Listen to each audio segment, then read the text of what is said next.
My name is Erica Diaz. My name is Francisco Mendez. My name is Daniel Andrade. My name is Alejandro Esquivel. My name is Maclovio Vega.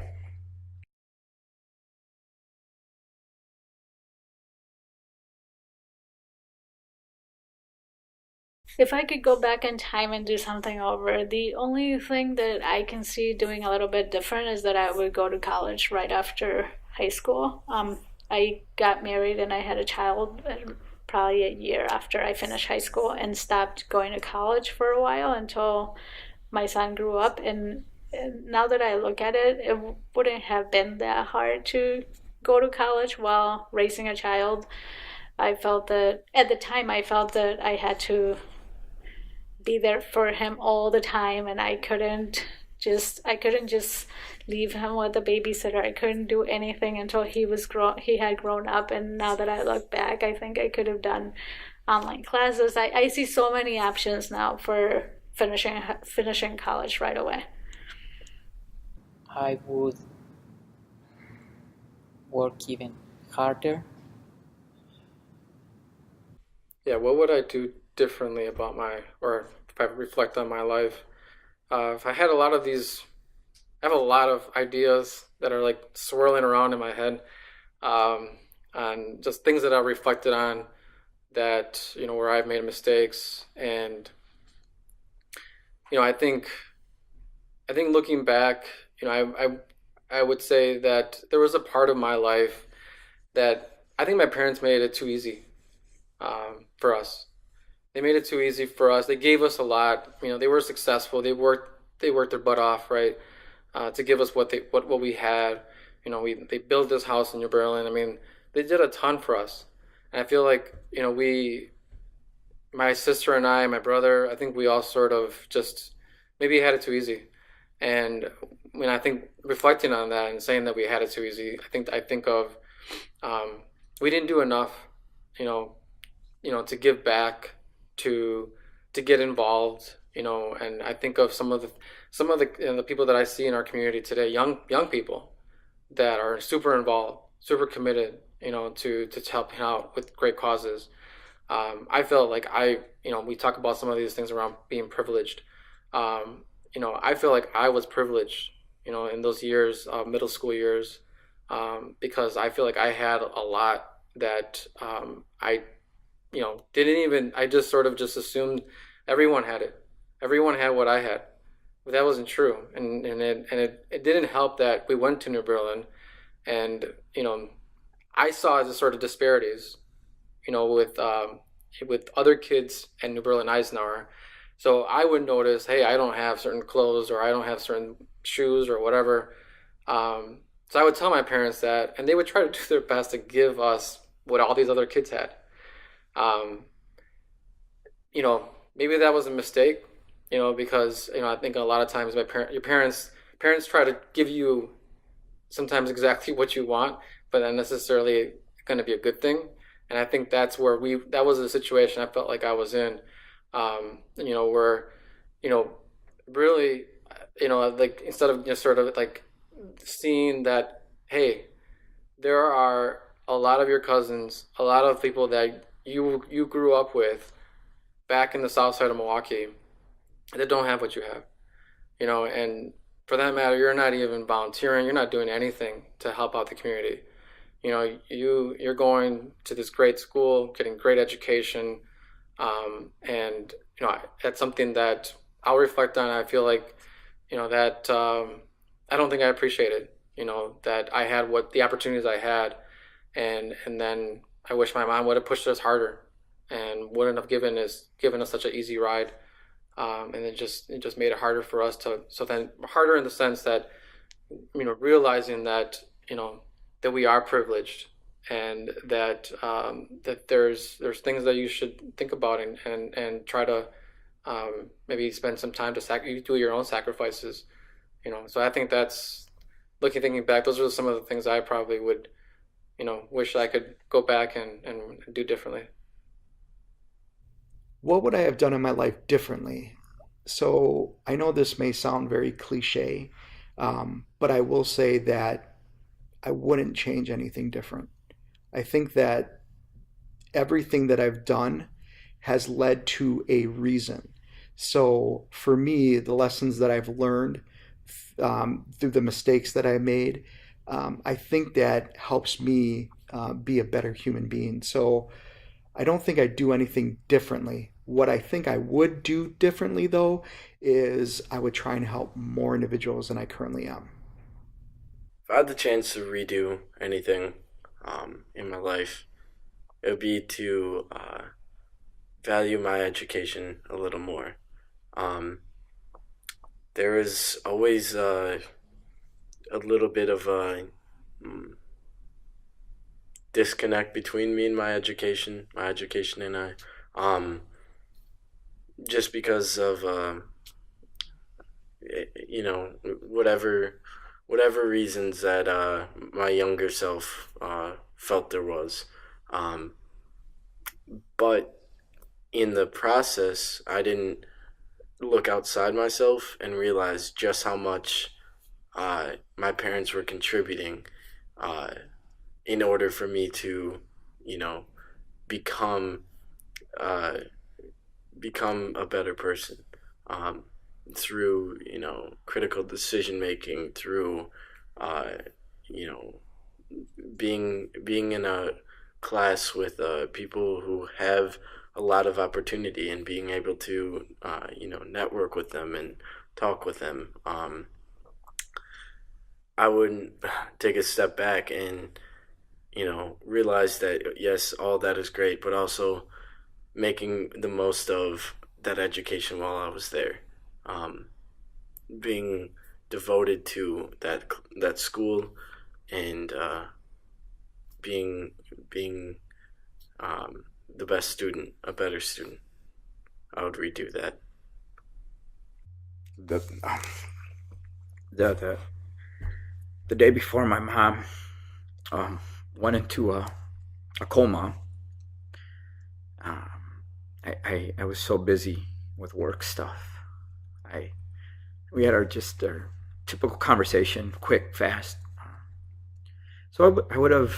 I mean, if I could go back, I guess I would have spent more time with her instead of rushing. Uh, I didn't know in hindsight that it was going to be our last conversation. Um, but so yeah, that'd be one.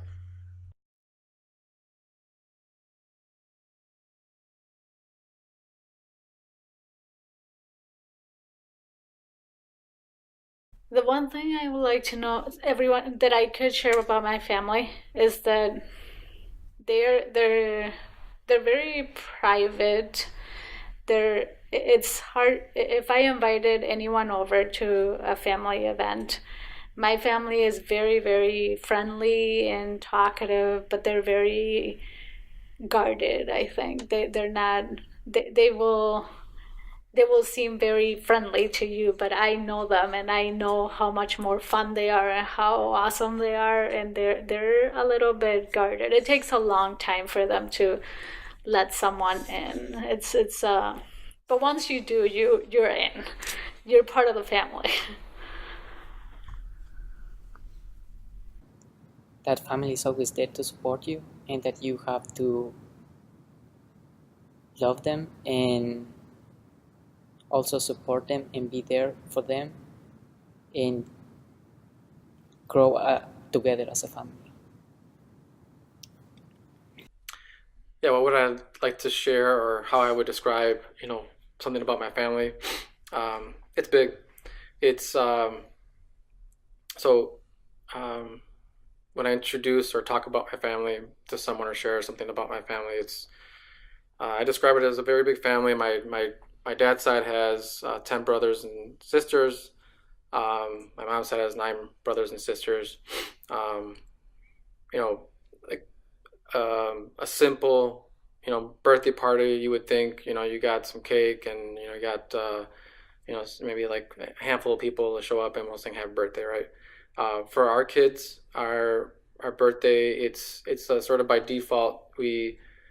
It's not just my immediate family. It's not just my brother and my sister and my mom and my dad.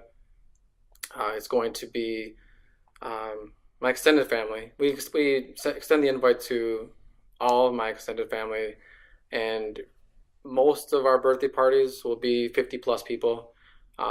So they're expensive parties. But what I would say is what I love about our family is that we all invite each other to each other's birthday parties and our first communions and baptisms, and we really um, value how our relationship and wanting to maintain and develop a relationship. You know, like my cousin, just recently we had our kids have sleepovers, and across our entire family, it's like that is something that our parents, my aunts, we all value this, like this idea of, we want our kids to know each other's kids, and we want family to be with family. And that's something something that I've grown to love. Growing up, maybe that's something that I didn't pay attention to as much, but now I see how beautiful it is to kind of like just have that, and how special that is to be able to have that.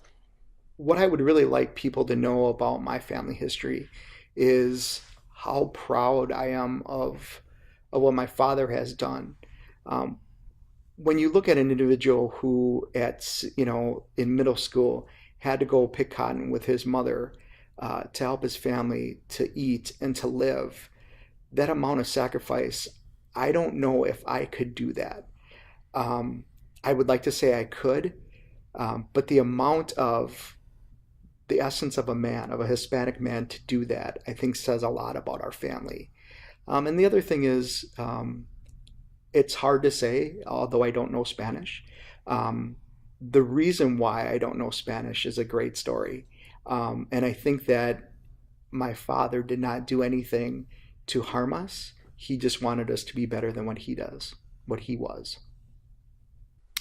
If I were to share anything about my family, and I would want everybody to know about my family, is that uh, we're very hardworking people. We're also very accepting people. There may be reasons or extenuating purposes that may hinder someone. Uh, that's out of someone's control. Um, but what my family values the most is making the right decision and being accepting of all.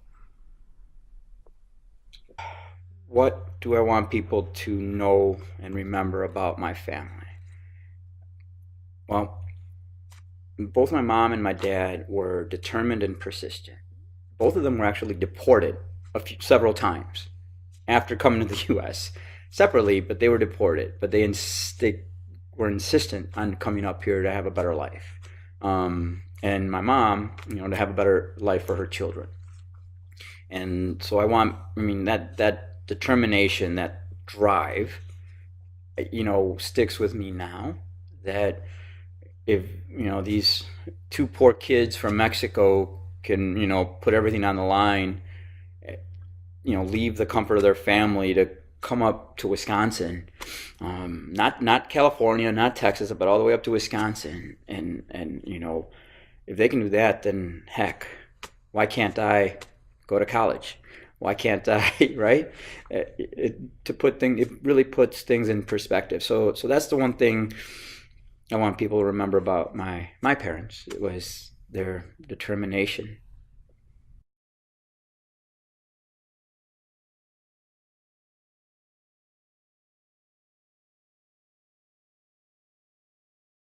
If my parents were here today, right next to me, I would say to my dad that I'm very proud of him. I'm very thankful for everything he's done for me. I would say that I'm just proud of everything he's done, and very thankful. My mom, I would say that I'm especially thankful because I feel that everything I am, everything I do is because of her. And if I was able to raise my son the way they raised me, it would definitely be a win and a proud moment. That I really thank her for all she has done for us. That none of these would be possible if it wasn't for her hard work and for her dedication and inspiration. My parents were sitting next to me. If I could say anything to them, yeah, I guess, and we talked about like the sacrifices and the things that they've sacrifices they made for us. And I think those are, this is a tough one because this is where you start, maybe I'm gonna start to tear up a little bit, but I would think that, I would say that first, thank you.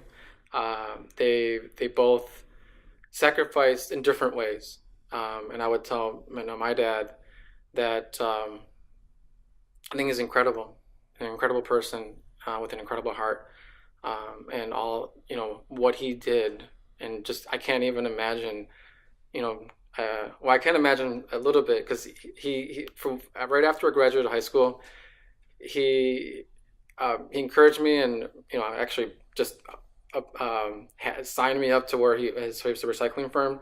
I actually worked at the recycling firm that he was at, and he didn't tell me what job I was gonna have. So I showed up and he handed me a shovel and like this suit to make sure that I don't get too dirty, right? So I had this like full get up, full suit, white suit, with the mask, everything, goggles, and he's like, "Here's a shovel and a broom. We need you to be over there. There's gonna be a lot of garbage and dust that gets collected, and we just need you to shovel that and then like bring it over here." So I did that for 2 weeks, maybe not even that. I couldn't do the job. I couldn't survive. My dad just wanted. I think it was just a life lesson. Looking back at it, he wanted me to see that if you don't do the things your mom's telling you to do, to go and get that education, This is what you look forward to. This is the kind of job that you'd have to start with. So these kinds of jobs are available if you want. Yeah, that's something that these are the kinds of lessons that my dad taught me, and it has to do with like these reality checks, and I really appreciate that he did that. And then my mom, I would tell her that she made these sacrifices, whether it's like having to change her job, her shift to like do like a third shift, split shift, and she was constantly changing her when she was working, and mainly to accommodate our schedule, and then also to adjust her shift so then she can go to Alverno, right? So she would be working third shift, go to school maybe during the day, and then like pick us up and take us to soccer practice. I mean, it's like I don't know how to thank her. Thinking back enough, right? Thinking back of all the things that she did for us, and she didn't just do that for like a year. I mean, she did that for 10, 12 years, and giving us everything that we wanted to, that we asked for. I mean, I think she pretty much gave us everything. She even, signed us up for karate, which she said she didn't want to have to pay for that. She's like, that's expensive.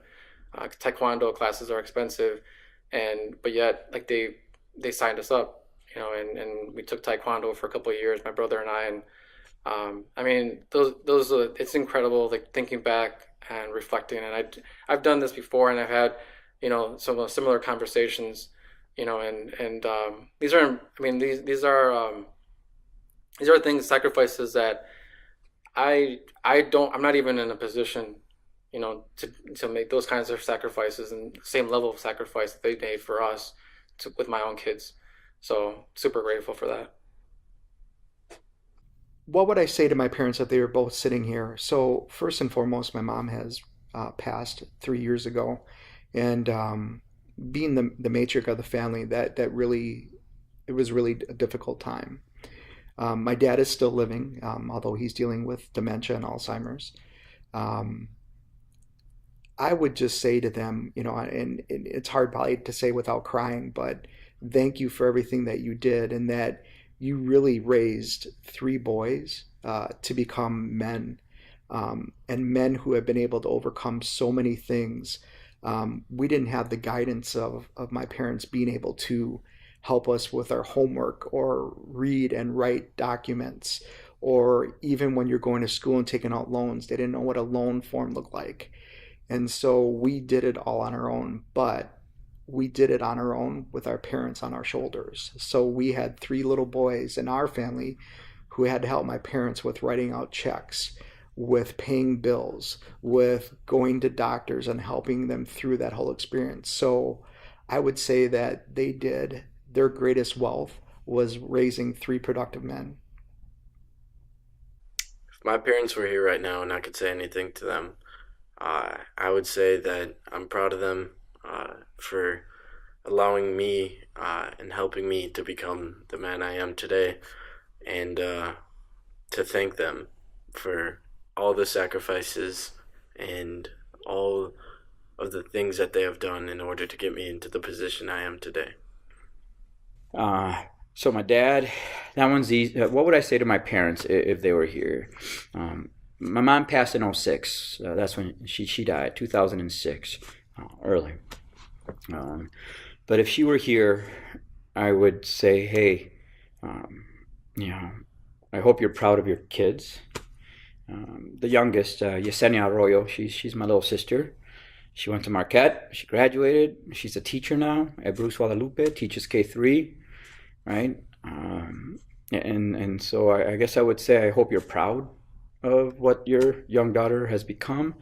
Jaime is a doctor in the Navy. I hope you're proud of him for what he's accomplished. And my other brother, Javier, he's a police officer down in Kenosha. And he was the troublemaker. He was the one that didn't like school, didn't care about grades. And now, like I said, he's a police officer down in Kenosha. And so I would say to her, you did great. Everything you sacrificed coming up here, everything you sacrificed when you were in here in the States. And she did become a citizen. She eventually did become a U.S. citizen. And it was a very proud moment for us all when she did that. But that's what I would say to her. And my dad's still alive. He's he goes back and forth between Texas and Mexico. But same thing to him. I hope you're proud of what your kids have become.